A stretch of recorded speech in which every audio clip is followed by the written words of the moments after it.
Bonjour à tous, c'est Thierry. Alors je vous retrouve pour une première vidéo d'une petite série qui va avoir pour sujet l'analyse technique d'une dizaine de titres en fait qui font partie du portefeuille de l'Institut des Libertés, qui est donc recommandé par Charles Gave, euh, sur un objectif de détention de long terme et de protection un petit peu de votre capital sur des sociétés qui ont été sélectionnées sur la base d'une part de leur résilience par rapport à une crise locale au niveau européen, parce que ce sont en général de grandes multinationales qui produisent des choses tangibles dans plusieurs devises et dans plusieurs pays à travers le monde, donc qui se protègent de cette façon-là de l'inflation, par exemple. Et puis également par le fait que voilà, l'actionnariat est privé et que l'État n'y intervient pas plus que ça. Alors, moi j'officie sur Twitter, puisque là je vais parler de ces vidéos-là sur Twitter. Donc sur Twitter, j'y suis depuis 3 ans et la plupart d'entre vous me connaissent pour la période 2020-2022 où j'étais surtout actif en trading, et en trading de court terme, c'est-à-dire en scalp, en day trading, etc., où je m'adressais à mon public avec des règles de gestion et de trading qui sont propres à une activité de trading assez dynamique et assez intense, et où à chaque entrée en position, on va avoir tendance à couper ses pertes rapidement et avoir une philosophie d'essayer d'optimiser ses résultats grâce à un principe très simple qui est celui du risk-reward, c'est-à-dire d'essayer d'optimiser le pourcentage, l'espérance de gain par rapport au risque que je prends. Donc, je vais essayer de rentrer en trading normal sur des endroits où je me dis je vais risquer de perdre 1 euro, mais je vais me donner un objectif d'en gagner 3, et donc même si j'ai raison une fois sur deux ou un peu moins d'une fois sur deux, ben, à l'arrivée, en faisant un grand nombre, je vais avoir une espérance de gain positive.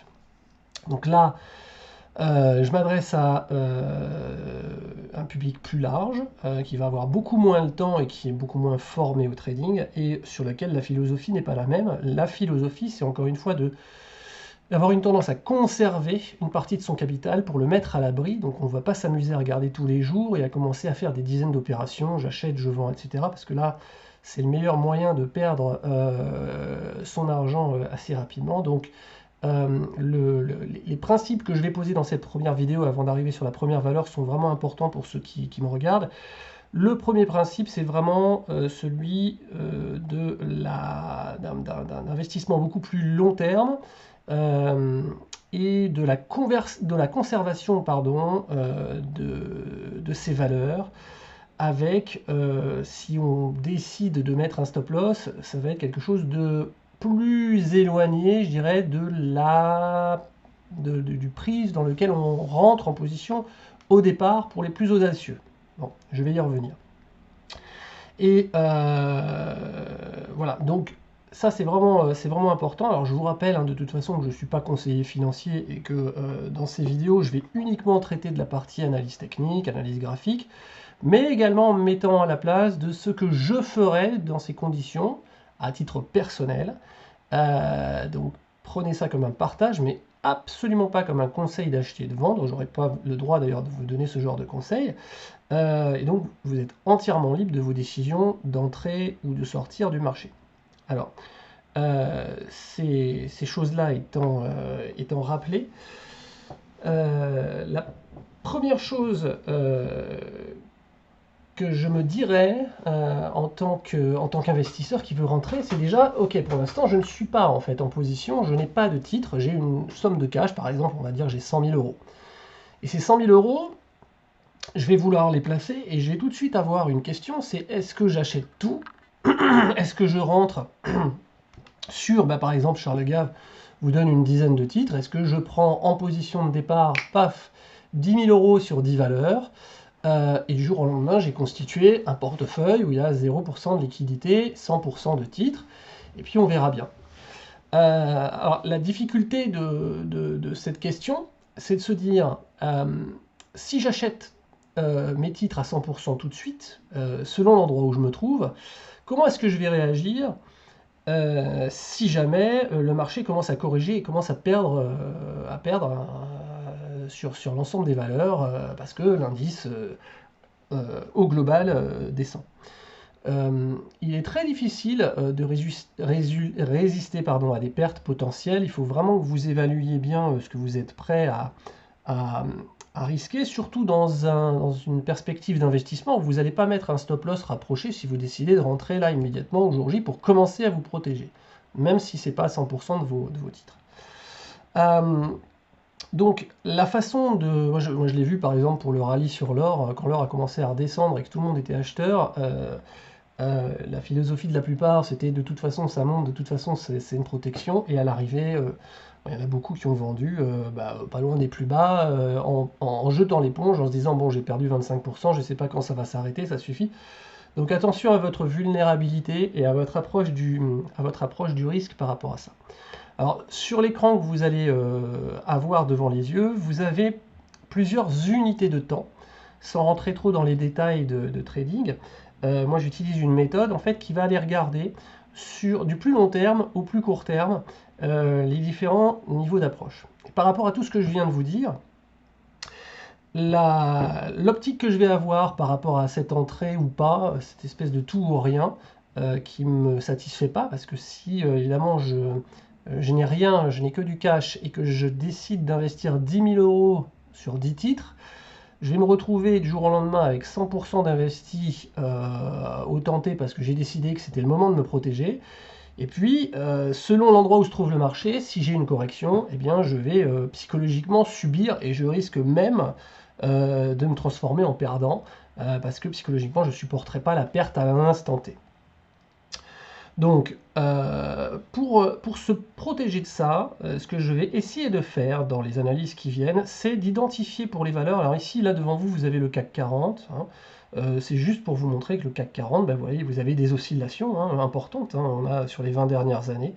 Voilà, si le marché est en train de monter, mais que j'achète par ici et que d'un seul coup ça se renverse, même sur le plus court terme, vous voyez que vous avez eu des corrections très importantes. Alors ici, vous voyez la bougie du Covid du premier trimestre 2020, mais même sur 2022, là, nous avons des bougies trimestrielles à gauche, c'est l'unité de temps trimestrielle. Donc chaque rectangle que vous voyez, qui s'appelle une bougie, un chandelier japonais, c'est un trimestre. Vous voyez qu'en fait, on a corrigé pendant 9 mois sur l'année 2022, donc l'essentiel de l'année. On avait fait un plus haut sur le CAC autour des 7400 et on est redescendu à 5006. Donc on a presque perdu 2000 points, presque 30%, 25% à peu près sur le CAC. Donc ça fait mal si vous achetez en haut. Et vous voyez que là en ce moment, eh bien, le CAC a déjà bien rebondi. On est proche des plus hauts historiques en fait du CAC 40. Et pour vous décrire un tout petit peu le graphe de gauche, sur les 20 dernières années, alors j'ai plusieurs outils, plusieurs courbes que je ne vais pas vous décrire dans les détails, je ne vais pas vous faire un cours d'analyse technique, mais vous avez deux choses que je veux vous montrer ici. Vous avez les lignes oranges en haut là, et ici en bas, ce sont des bandes de Mogalef, et vous voyez que les cours passent l'essentiel de leur temps à faire du ping-pong entre ces lignes. Donc ici, on est arrivé pile dessus, elles ont été définies avant, on rebondit, elles arrivent ici, elles font repartir les cours vers le sud, on rebondit une nouvelle fois sur la ligne, on arrive ici sur cette ligne, on rebondit et on retourne encore vers le bas, et ici, regardez, on a un petit décalage, d'accord, les lignes changent de niveau, d'accord, et en ce moment, eh bien, on arrive en haut de cette ligne. Donc on peut se demander si ça ne va pas être un endroit où les cours ne vont pas avoir tendance à essayer de corriger. D'autant plus que on se trouve sur le CAC 40 actuellement sur un couloir haussier oblique, ici vous voyez de long terme, qui, si j'enlève l'occurrence du Covid, qui a été vraiment un phénomène extrêmement particulier et exceptionnel, qui a augmenté la volatilité et qui fait qu'on est revenu rapidement en fait finalement à l'intérieur des bornes de ce couloir, eh bien ce couloir, on voit qu'on est resté l'essentiel du temps à l'intérieur. Donc ça nous donne une sorte de canal de tendance pour le CAC 40 depuis plus des 10 dernières années, les 15 dernières années quasiment. Et sur ces 15 dernières années, vous voyez que l'essentiel en fait du temps s'est passé à l'intérieur de ce couloir de tendance. Et qu'à chaque fois cassé par le bas ou qu'on a essayé de le dépasser par le haut, on est rapidement venu rechercher la bande opposée du canal et on a continué de faire du ping-pong, mais globalement à l'intérieur de cette tendance. Et là aujourd'hui également, on voit que on se retrouve plutôt un petit peu au-dessus de ce canal de tendance. Donc la question que je me poserais moi en tant qu'investisseur aujourd'hui qui n'est pas encore dans le marché, c'est de me dire, est-ce que le marché est cher et est-ce que je me trouve à un endroit optimal pour investir 100% de mon cash dans des titres afin de diversifier mon portefeuille et de me protéger? Bon, la réponse clairement est non. L'un des endroits qui me paraît optimal vraiment sur le long terme sur cette unité trimestrielle, il s'agit plutôt pour moi, depuis une dizaine d'années, de la moyenne mobile 20 périodes. Alors c'est la petite courbe avec les pointillés, les petits tirets rouges ici que vous voyez. D'accord ? Cette moyenne mobile 20 périodes, vous voyez que depuis l'année 2013, elle sert de support au cours, à exception, encore une fois, de l'épiphénomène du Covid, où là, aucune résistance ne tenait, et qui pour moi n'est pas représentative donc de la tendance de long terme, à moins qu'on ait évidemment à nouveau une nouvelle épidémie, un truc absolument incroyable. On n'est jamais à l'abri de rien, mais je pars du principe que ce genre d'événement est quand même très rare. Donc je ne le prends pas forcément en compte par rapport à la globalité des interactions là sur le marché. Et je vois qu'à part donc la crise du Covid, eh bien, on a eu des bougies qui ont toujours rebondi dans la zone de la moyenne mobile 20 périodes. Et donc, vous voyez que si vous aviez acheté ici en 2014, si vous aviez acheté ici en 2013, ici dans les mèches basses en 2016, etc. Et donc en 2019, ici, dans cette zone-là, ou tout récemment, donc fin 2022, lorsque le CAC est arrivé à nouveau dans la zone des 5600, vous voyez, dans la zone de la MM20 trimestrielle, eh bien, c'était à chaque fois une très belle opportunité ensuite derrière pour rebondir et pour monter. Donc là, on n'est quand même pas du tout au même niveau, on est à des plus hauts historiques, on est à 7500. Donc la grosse question aujourd'hui, lorsque je vais approcher cette vidéo sous l'aspect de l'analyse technique, c'est de ne pas, même si je vous donne aucun conseil, vous laisser penser qu'on peut faire n'importe quoi en termes de gestion du risque, et c'est au minimum de vous rappeler qu'on est à un endroit où moi, personnellement, encore une fois sans vous dire il faut faire la même chose, personnellement, je me dirais, je suis confronté à un dilemme qui est, si je n'entre pas sur le marché parce que c'est pas une position optimale, je risque de rater le train de la hausse. Et puisque je suis un petit peu angoissé, que j'ai envie de me protéger de l'inflation, de ces choses-là, si je vois le marché continuer de monter sans moi, je ne vais pas forcément être très satisfait non plus. Mais si je rentre à 100% et que le marché corrige, je suis sujet psychologiquement à l'encaissement de ma perte. Et ça risque d'être difficile, semaine après semaine, de me dire, mince, le marché corrige encore, comme ça s'est passé pendant les 9 mois de 2022. Donc ce que je vais essayer de faire dans ces analyses, sur ces vidéos-là, c'est de chercher vraiment un support majeur de long terme pour commencer sur les unités longues, en disant aux plus prudents d'entre vous, moi personnellement je ne rentrerai pas en une seule fois sur ce marché-là, et je garderai un certain pourcentage de mes liquidités en réserve que je n'utiliserai que à l'approche ou au contact de ce support majeur de long terme. Ce support majeur de long terme, pour moi, il doit avoir quelques caractéristiques. Il doit être au moins horizontal ou haussier. Et je dois avoir arbitré à l'avance le fait que si vraiment on le casse et qu'on repasse en dessous, il y a eu quelque chose qui a changé dans l'évolution long terme de mon action. Et ça me fait remettre en question mon investissement sur l'action en tant que telle.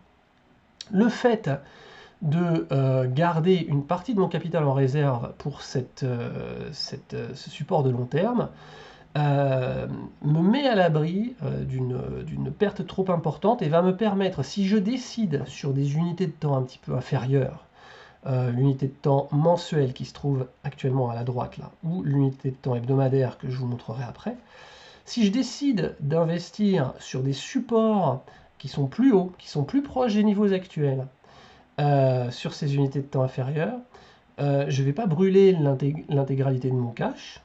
Et si les cours corrigent et enfoncent certains de ces supports, j'aurai toujours la possibilité, non pas de couper mon trade comme on le ferait théoriquement en trading vraiment dynamique, mais plus de faire des moyennes à la baisse qui vont me permettre de baisser mon PRU, c'est-à-dire mon coût unitaire d'achat par action. C'est d'ailleurs un petit peu ce que vous propose Charles Gave de façon mécanique lorsqu'il vous dit vous n'avez pas besoin de faire du trading ou de vous en occuper toutes les semaines ou tous les mois. Finalement, regardez la pondération de vos titres lorsque vous avez mis voilà, 10% dans chacun des 10 titres. Et si jamais il y a un titre qui a beaucoup augmenté, de toute façon, tous les trimestres, vous allez en vendre un petit peu, et puis vous allez racheter celui qui a un petit peu baissé, parce que sur le long terme, vous avez confiance dans ces valeurs-là. Donc qu'est-ce qu'il vous dit, Charles? Je parle quand même sous son contrôle. C'est finalement de prendre une partie de vos profits lorsque les cours ont monté suffisamment et donc ont pris une pondération importante dans votre portefeuille. Donc ça veut dire vendre cher, vendre élevé, et vendre sans doute plus élevé que ce que vous avez acheté le titre. Et au contraire, ensuite, le racheter plus bas lorsque sa pondération aura diminué parce que d'autres titres auront mieux performé ou que celui-ci aura baissé. Et donc en reprendre et en racheter et le surpondérer. Ces simples actions faites tous les trimestres, qu'est-ce que ça fait au bout du compte? Ça vous fait baisser votre coût d'acquisition moyen par action. Vous allez vendre haut et vous allez racheter plus bas. Donc au fur et à mesure, votre coût moyen d'acquisition va baisser et vous allez donc au global vous mettre à l'abri de la perte que pourrait entraîner une vente plus tard, après un ou deux allers-retours peut-être, même si à un moment l'évolution des prix s'inverse, la situation change, etc. Comme vous aurez finalement en faisant ce système-là graduellement baissé le cours moyen d'acquisition, vous serez toujours en bénéfice et vous serez toujours en profit. Donc on va essayer un petit peu de perfectionner cette approche, parce que sinon j'aurais vraiment pas de valeur ajoutée au-delà de l'analyse technique, en vous disant, eh bien on va essayer d'identifier donc un support de long terme, et puis on va aller regarder aussi des supports et des résistances sur les unités un petit peu plus courtes, que sont l'unité mois et l'unité hebdomadaire. Et sur ces unités de temps-là, on va avoir des zones à surveiller, où il y aura peut-être une opportunité d'achat ou de revente, d'une partie, en ce qui me concerne en tout cas, et de pas la totalité du portefeuille, qui me permet quand même d'être investi si jamais le marché continue de monter, mais surtout de garder de la poudre en réserve si jamais on corrige, et là de me donner l'opportunité de racheter plus bas ce type d'action-là avec ce qui me reste de liquidité, et donc de me permettre déjà dynamiquement de faire baisser un petit peu mon prix de revient, et de me rapprocher du prix idéal que constitue le support de long terme que je vous aurais identifié et qui, pour le CAC 40 par exemple, se situe proche de la moyenne mobile 20 périodes trimestrielles, comme je vous l'ai montré ici. Voilà, donc désolé pour cette longue introduction, mais je pense que c'est vraiment important de poser des bases de l'analyse et de la philosophie, parce que maintenant quand je vais aller regarder point par point les valeurs sur quelques unités de temps, vous allez comprendre pourquoi je vous donne plusieurs niveaux de support, et vous allez comprendre, sans que je vous donne de conseils spécialement, de quelle façon, vous, par rapport à votre gestion du risque, à votre envie d'être investi plus ou moins sur le marché à la date T, vous avez envie de commencer, eh bien, la façon dont vous allez arbitrer, dont vous allez garder plus ou moins du lest, au cas où il y aurait une correction, afin de ne pas subir l'événement et de ne pas risquer de sortir avec une perte. C'est ce qui se passe encore une fois souvent, et je vais vraiment revenir dessus. Moi j'ai vu le rallye haussier des années 2010 sur l'or, où il y avait beaucoup de gens qui voulaient se protéger, c'était la fin du dollar, c'était l'hyperinflation qui était à nos portes, et donc avec beaucoup de ce qu'on appelle des gold bugs qui vous poussaient à vendre votre maison et à vous endetter pour acheter des kilos d'or et d'argent. Et donc il y a beaucoup de gens qui ont, entre guillemets, été victimes de ça et qui ont acheté alors que ça montait sans arrêt, et puis évidemment, qui à force de vouloir mettre à l'abri et de voir un marché haussier n'ont pas tenu la pression lorsque le marché s'est retourné, puisqu'ils avaient mis l'essentiel de leurs économies et ils n'ont pas supporté la baisse et ils ont vendu avec la perte au final. Donc c'est absolument tout ce que vous voulez pas qui vous arrive. Voilà, donc il faut bien être conscient de ça. Voilà pour le petit interlude d'entrée d'analyse. Alors, on va commencer tout de suite avec la première valeur. J'ai pas pris la plus simple, mais en même temps, elle est intéressante pour que vous voyez un petit peu de quelle façon je travaille. Il s'agit de Capgemini. Donc, on va commencer toujours par l'unité de temps la plus longue, qui est l'unité de temps trimestrielle. Donc, on prend la fenêtre qui se trouve à gauche. Alors, en haut, vous avez l'écran principal, la fenêtre la plus large, c'est la fenêtre des prix. Vous avez donc les bougies de prix qui évoluent vers, lorsqu'elles montent dans la période en question, et qu'elle clôture au-dessus de l'ouverture, et puis rouge quand c'est le contraire, quand la clôture se finit, la fin de trimestre se finit en dessous de l'ouverture du trimestre, puisque l'unité de temps, c'est le trimestre. Et en dessous, vous avez ce qu'on appelle les indicateurs techniques. Et encore une fois, voilà, comme ces vidéos ont pour objet un public large et pas forcément très averti en termes d'analyse technique ou de trading, je ne vais pas m'apesantir dessus, sauf lorsque c'est vraiment indispensable. Donc on va surtout se centrer sur les prix.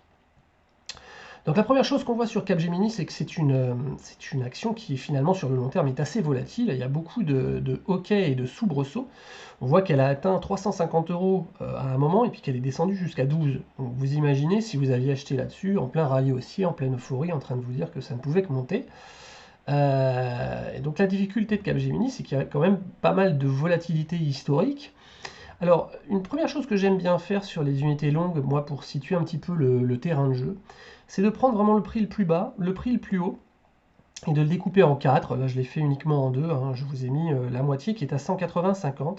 Parce que souvent, c'est un endroit, dans la plupart des titres, où les intervenants regardent un petit peu ce qui se passe, et où on peut avoir des zones de support et de résistance, et en tout cas, c'est des zones de décision qui coupent bien le marché en plusieurs parties, et souvent assez net et assez polarisé. Et le premier constat sur Capgemini, c'est ce que j'identifie ici, vous voyez, c'est qu'on est dans une phase haussière, on a eu un rebond ici en avril 2020, et là on a eu une très belle hausse qui a dépassé ce milieu qui est à 180 €, mais on l'a dépassé un trimestre et finalement on revient sagement en dessous. On revient sagement en dessous et sur toute l'année dernière, les 3-4 dernières bougies ici, vous avez ce qu'on appelle des mèches hautes, c'est-à-dire qu'on essaye de dépasser cette zone des 180, mais à chaque fois on n'y arrive pas. Donc, premier constat de long terme sur Capgemini, si je veux vraiment séparer le terrain de jeu en deux, je pense que si on veut espérer durablement continuer de monter à partir des zones actuelles autour des 165, il est sage de se poser la question à la fin de chaque trimestre, est-ce que je suis enfin parvenu à reconquérir le niveau des 180 € ou est-ce que je suis toujours en dessous? Parce que tant que je suis en dessous, cette zone pour moi constitue une résistance de long terme et je serai beaucoup plus rassuré à partir du moment où on aura clôturé au-dessus. Pour l'instant sur Capgemini, on est en dessous de cette résistance que je considère être une résistance de long terme.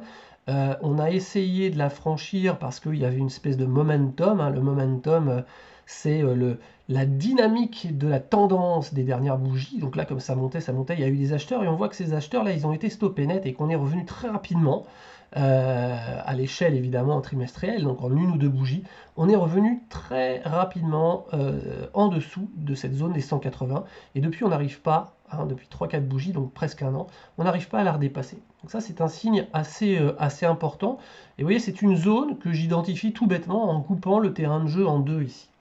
Donc la première chose c'est qu'on est juste en dessous de cette zone de résistance. Donc, je ne suis pas forcément très à l'aise. Je préfère acheter bien en dessous ou juste au-dessus en fin de trimestre que pile poil au moment où le marché me montre qu'il y a quand même du monde à la vente ici et qu'on a des mèches hautes à chaque fois qu'on essaye de dépasser ce seuil-là.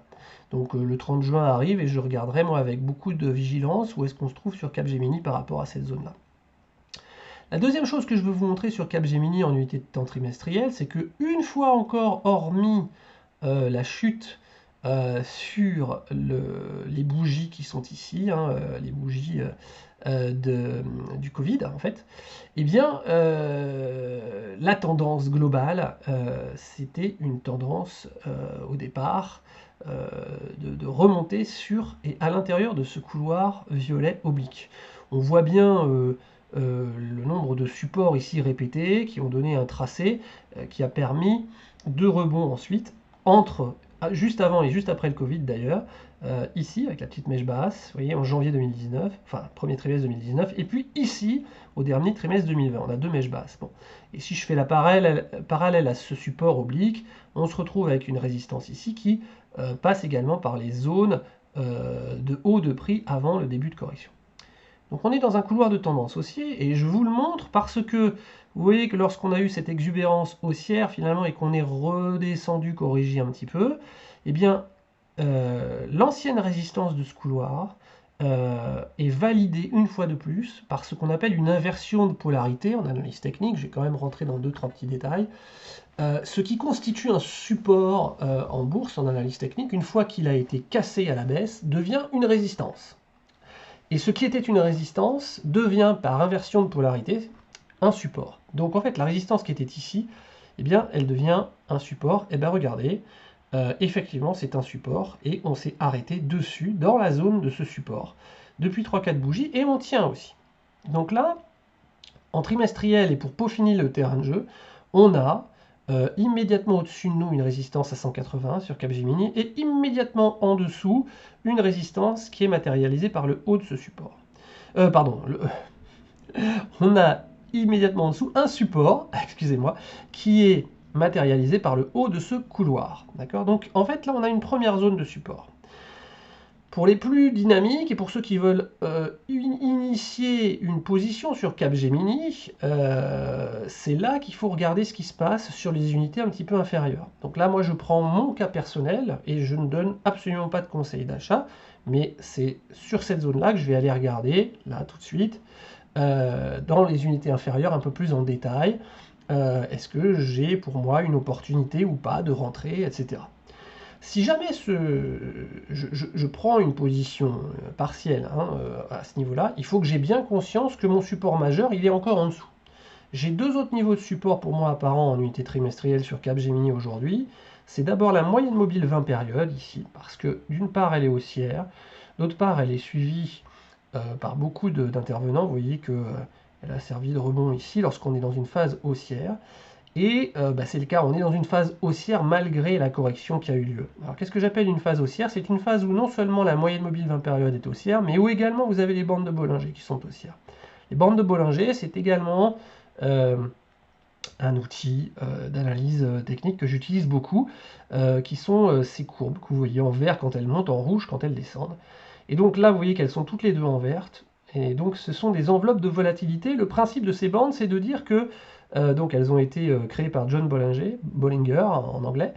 Et le principe, c'est de dire que 90% du temps, les prix vont se situer à l'intérieur de ces bandes. Donc elles constituent des zones de support et de résistance naturelles. Donc lorsque on est dans des bandes de Bollinger qui sont haussières avec une EMM20 haussière, et bien tant que cette EMM20 n'est pas enfoncée, tant qu'elle ne fléchit pas, qu'elle ne tend pas vers l'horizontale, on est dans une tendance généralement haussière, et cette EMM20, eh bien elle a tendance à jouer le rôle de support.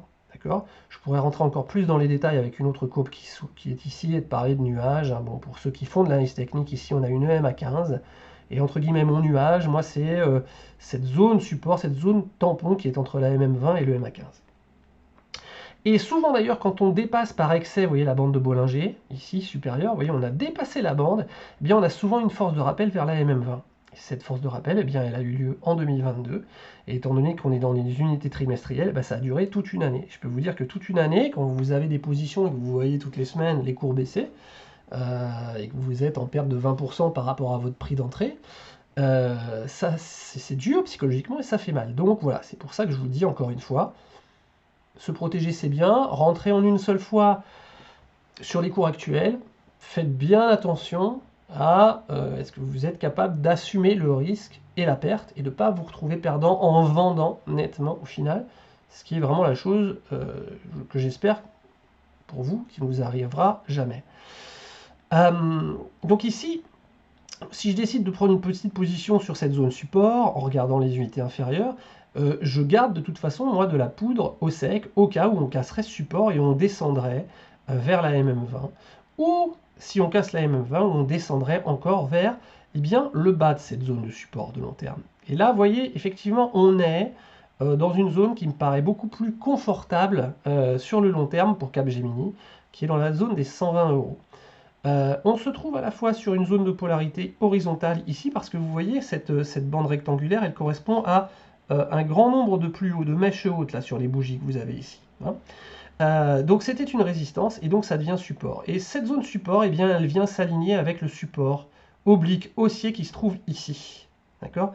Et ça se trouve dans la zone des 120. Donc pour moi, il n'est pas exclu, et je prends en compte dès le départ le fait que Capgemini, étant donné sa volatilité historique, le fait qu'elle fasse pas mal de yo-yo, elle pourrait très bien un jour, par rapport à un phénomène, un résultat, une annonce, quoi que ce soit, elle pourrait très bien se retrouver en quelques mois vers la zone des 120.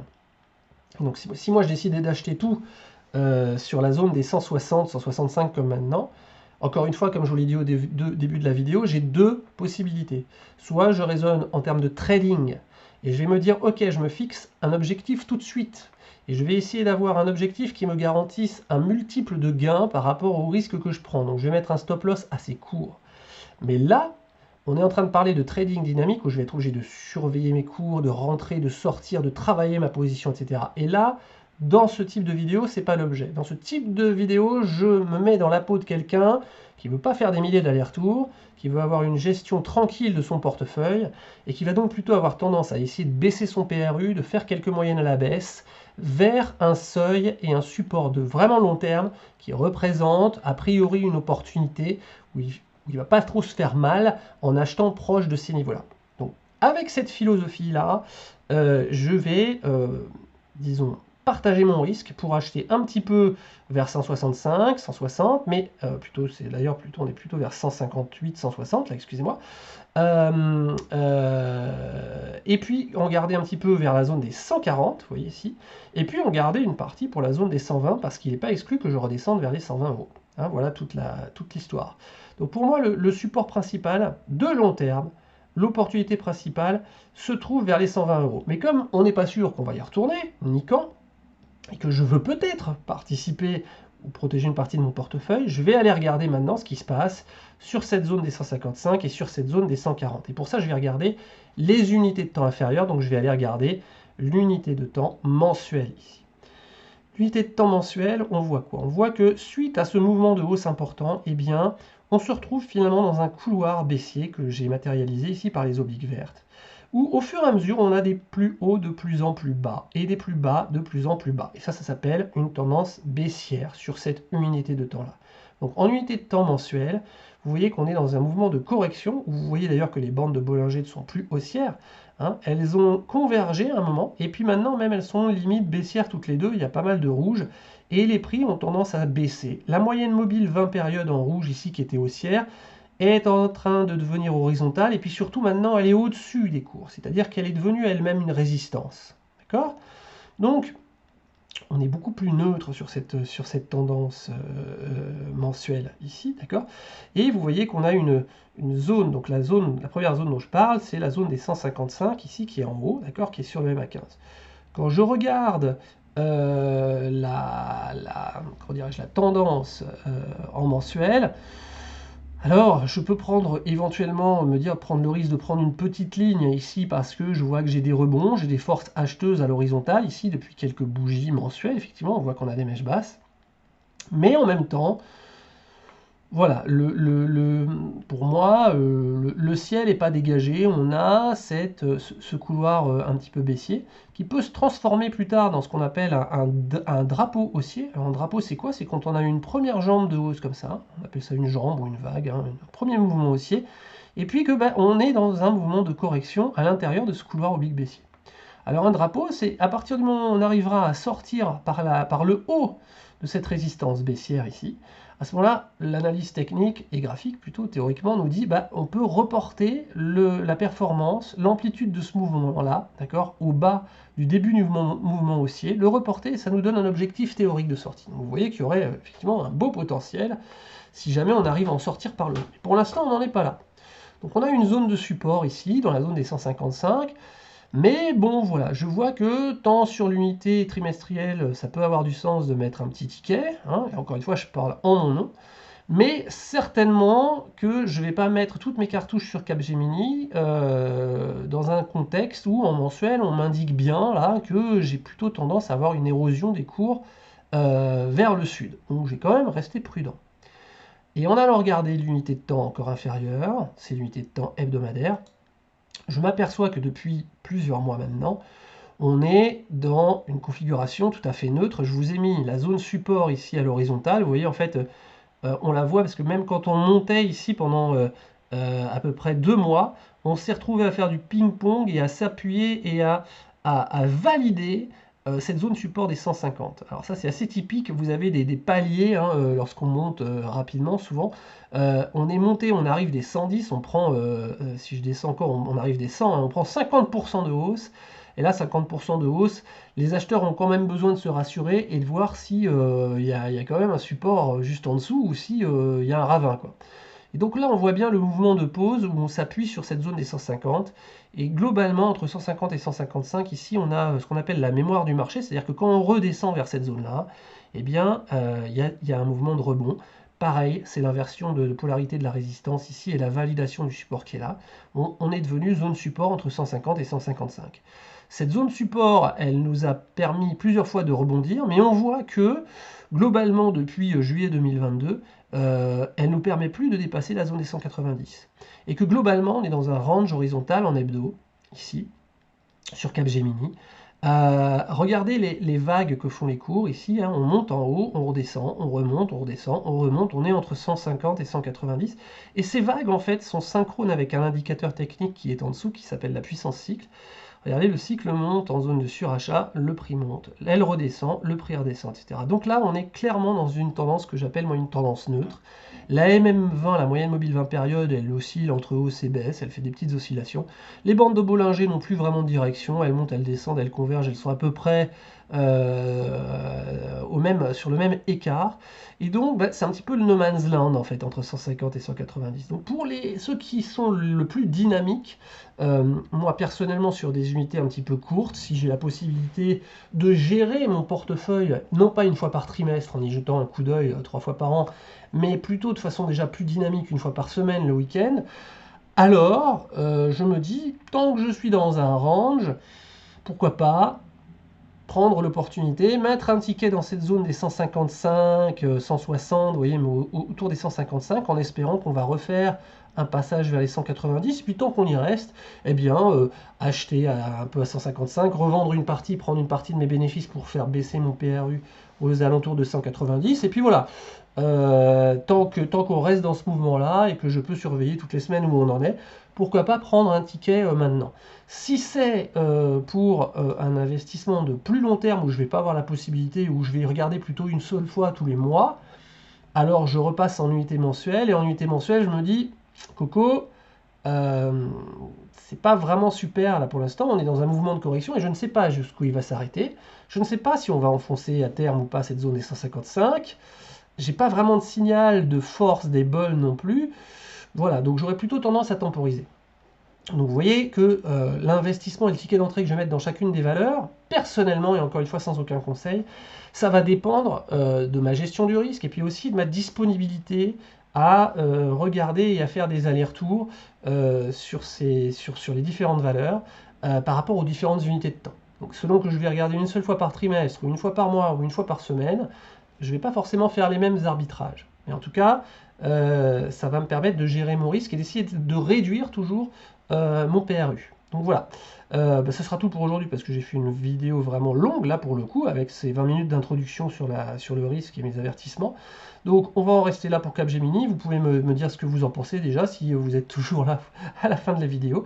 Et puis évidemment maintenant que les principes sont posés, je serai plus rapide pour les vidéos suivantes. Je vous souhaite d'excellents investissements et restez prudents.